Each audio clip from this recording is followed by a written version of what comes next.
présenter un peu. Ah, je ne comprends pas. Et vous avez combien de véhicules maintenant dans cette association? 38, vous imaginez 38 véhicules Tour de France, c'est ce soit des petits camions, des plus gros camions. Des camions à la Smart. À la Smart également, une voiture en forme de chaussure, en forme de 104. Voilà. Il y a une estafette également, il y a des bouteilles de gaz, il y a des châteaux forts. C'est vrai qu'on les voit souvent sur les grands rassemblements, hein, avec tout un panel de véhicules différents, notamment sur le Tour de France aussi. Vous êtes invité régulièrement. Moment classique, et puis on va à Spa aussi. C'est vrai, à Spa, vous allez de plus en plus loin en fait. Et quand vous partez comme ça, plusieurs véhicules, c'est tout un périple, parce que ça va pas vite. Vous pouvez transporter. Sur camion, tous les véhicules sur des porte-chars. Donc c'est quand même une expédition. Déjà le porte-char, il faut l'avoir. Vous avez un porte-char et vous emmenez combien de véhicules comme ça? 6 et 7 véhicules, et le maximum qu'on a fait c'est 25. 25 véhicules. Vous imaginez, mesdames et messieurs, 6 à 7 véhicules en moyenne. Et ça s'appelait, le record, c'est 25 véhicules. Et ils font la joie aussi de venir régulièrement aux étangs d'Apigné. Et on les reçoit toujours avec grand plaisir. Alors, celui-ci, il a une petite histoire différente des autres, parce que je pense que ça a été le premier, tu me diras si je me trompe, le premier véhicule que vous avez restauré de l'association. C'était le premier, le point de départ. C'est le tout premier, il y a 33 ans. Il y a 33 ans déjà, ça ne nous rajeunit pas. Hein. Et il y en a eu plusieurs de fabriqués à l'époque, dans les années 50. Il y en a eu 8 de ce modèle-là, et il en reste 2 existants. Je crois qu'il y en a un dans le sud, Dans le centre-France. dans le centre-France. Et c'était la marque Beer, hein, c'est marqué en gros dessus, qui avait demandé, je ne sais pas quel carrossier à fabriquer. Chalot m'avait déjà demandé. Il y a une plaque en principe, voilà, c'est marqué ici, Chalot. Alors on va faire un gros plan, tu peux faire un gros plan, je vais lire. Alors Chalot, il était carrossier automobile, il était à Aubervilliers, celui qui connaît un peu Paris, la région parisienne. Et donc il avait commandé plusieurs véhicules, comme tu disais, et aujourd'hui il en reste 2 au monde. Il en reste que 2. Donc celui-ci, qui traînait à l'époque quand on l'avait trouvé dans un terrain vague, je crois. Dans un terrain vague, près de l'Aillé. Près de l'Aillé. Tiens, je connais bien l'Aillé, j'habite là. Ça va être cabane de pêcheurs. C'est cabane de pêcheurs. Et une grosse restauration à l'époque de fait. Plus récemment, il y a un peu particulier dedans, ça fait des trucs partout. Il n'y avait plus de cabine à l'avant, avec le tonneau qui restait, la partie arrière. Et donc il a fallu reconstruire toute la partie avant, sur le modèle. Ça n'a pas été une mince affaire à l'époque. Non, il était motivé à l'époque. Mais plus maintenant. C'est moins. Bon, du coup, depuis 33 ans, il a repris une certaine patine. Hein, bien sûr, c'est une ancienne restauration. Il a eu le mérite d'être sauvé par son papa à l'époque. Hein. Et ça lui a donné l'idée, je pense, à l'époque, de collectionner d'autres véhicules du Tour de France. Ça a commencé comme ça. Petit à petit, vous voyez les gens, on et ça, et on a reconstruit, vous avez arpenté toute la France pour aller voir des véhicules de Belgique à Saint-Tropez. Ah ouais, c'est incroyable. Alors, je me rappelle avoir été une fois chez vous, c'est immense, il y a de la place. C'est un vrai brocante. On manque de place. On manquait de place, bah, c'est sûr, il y en a de plus en plus. Alors évidemment, voilà. Donc, il a été, donc, comme on le disait, restauré il y a 33 ans. On va faire le tour. Donc, bien sûr, Beer, c'était une marque d'alcool qui n'existe plus, je crois, aujourd'hui. Je sais pas. Ça existe encore, Beer. Bon. Les apéritifs, oui, je sais. Mais je pensais que ça n'existait plus. Il n'y a pas d'Argelès, il y a un musée. Il y a un musée? Il y a un musée Beer. D'accord. Il y a lu pour le musée, justement. Ah, j'avais même pas lu, toi. Visiter à Tuire. C'est où tu dis? C'est à côté d'Argelès. À côté d'Argelès, les caves. Nouveau circuit de visite. D'accord, ils vous sponsorisent tout ça? Ils sponsorisent pas, mais avant le Covid, tous les ans, ils descendaient pendant 2 mois faire la tournée des plages. Ah ouais? Ils faisaient 150 km par jour. 150 km par jour. La plus grande cuve en chaîne du monde. Plus d'1 million de litres. Alors aujourd'hui, il n'y a plus d'alcool à l'intérieur. On fait le tour. Il reste toujours un peu. Il reste toujours un petit peu. Oh bah oui. Alors vous avez vu, il est aménagé, il y a des banquettes à l'intérieur. Et c'est très convivial sur les rassemblements, quand il y a des potes. C'est ça, on a été jusqu'à une trentaine dedans. Une trentaine dedans.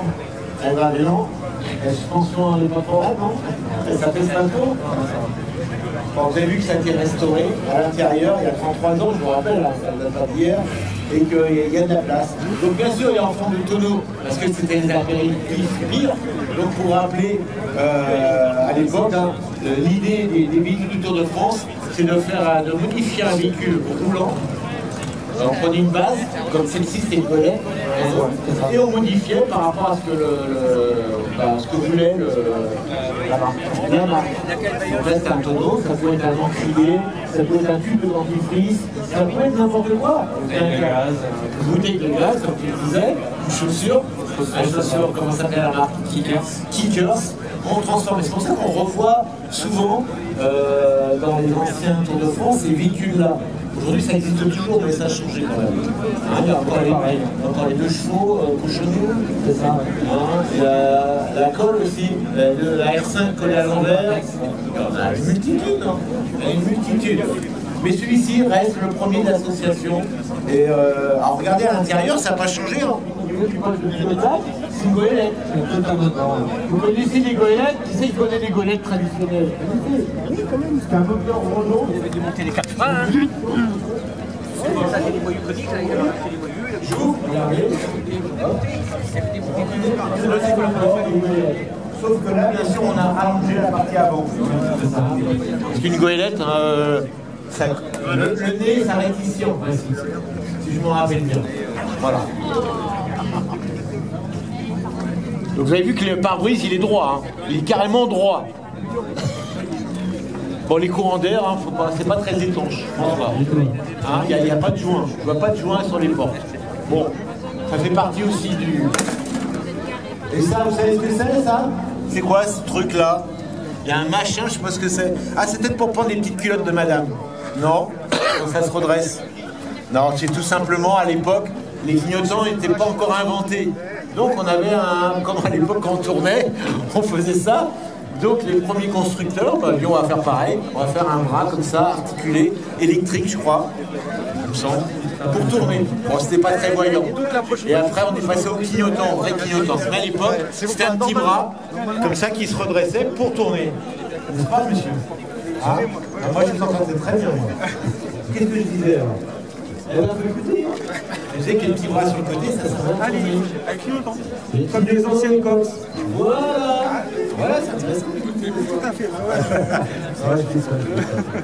Voilà. Et la face avant, qu'est-ce qu'on reconnaît de la face avant? Pas grand-chose. Hein. Si, on reconnaît quand même. On reconnaît une goélette, on reconnaît les phares quand même, et cette espèce de calandre. Et vous voyez, c'est droit, ça a la forme d'un tonneau. Et je crois qu'ici, c'était prévu pour une sono. Les haut-parleurs, elle marche très bien, parce qu'on vous entend souvent avec la musique de l'accordéon notamment, pour rappeler bien sûr Yvette Horner sur les Tours de France par exemple. Il est assez incroyable parce qu'on se dit que ce véhicule aurait pu disparaître, hein, puisque comme il a dit, il servait d'abri à un pêcheur du côté de l'Aillé. Voilà, il y a 33 ans de ça, c'était pas né. C'était pas de le rappeler, c'était pas né. Voilà, donc il a été sauvé, et c'est bien, on le voit partout. C'est la mascotte le premier. Et à conduire, ça conduit quand même. Ça monte à combien? Ça plafonne à 60? Ouais, 60, oui. Ouais, c'est pas très aérodynamique. Hein. Donc c'est vrai que vous ne faites pas d'autoroute avec ça. On essaye de les préserver aussi, on ne tire pas dessus non plus. Bah, bien sûr. Donc le moteur, je crois que c'était un 2 litres à l'époque, qu'on retrouvait, il me semble, hein, quelqu'un pourra me dire ou me contredire, je ne sais pas, un 2 litres qu'on trouvait sur les frégates, exactement. Bon, c'était pas un foudre de guerre, mais bon, ces moteurs qu'on trouvait sur les goélettes à l'époque, les goélettes hein, qui ont été mis à toutes les sauces très longtemps. Papa, bon, qui est un peu fatigué aujourd'hui, hein, tu as repris le fer de lance de l'association. Et il y a toute une équipe, je sais, autour de vous. Vous êtes tous des passionnés, on vous voit partout, à l'Aubriac, dans tous les grands rassemblements. Vous serez au Mans Classique. On se reverra là-bas. La semaine avant à Spa. Et à Spa. À Spa aussi classique, alors c'est Spa classique. C'est pas classique, je crois pas. D'accord. Bon. Je remercie encore une fois de venir régulièrement nous voir. C'est très charmant à vous. Et vous êtes les bienvenus, comme j'ai déjà dit, ici, avec tous vos véhicules. Je parle au nom du président, et on est d'accord à 100% là-dessus. Parce que ça, les gens adorent ce genre de véhicule.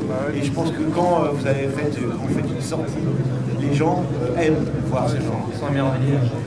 Ça parle aux gens, ça leur rappelle des souvenirs. N'est-ce pas les gens, je vous entends pas? C'est pas beau ça comme véhicule? Oh bah dis donc, ils sont mous aujourd'hui du genou, hein?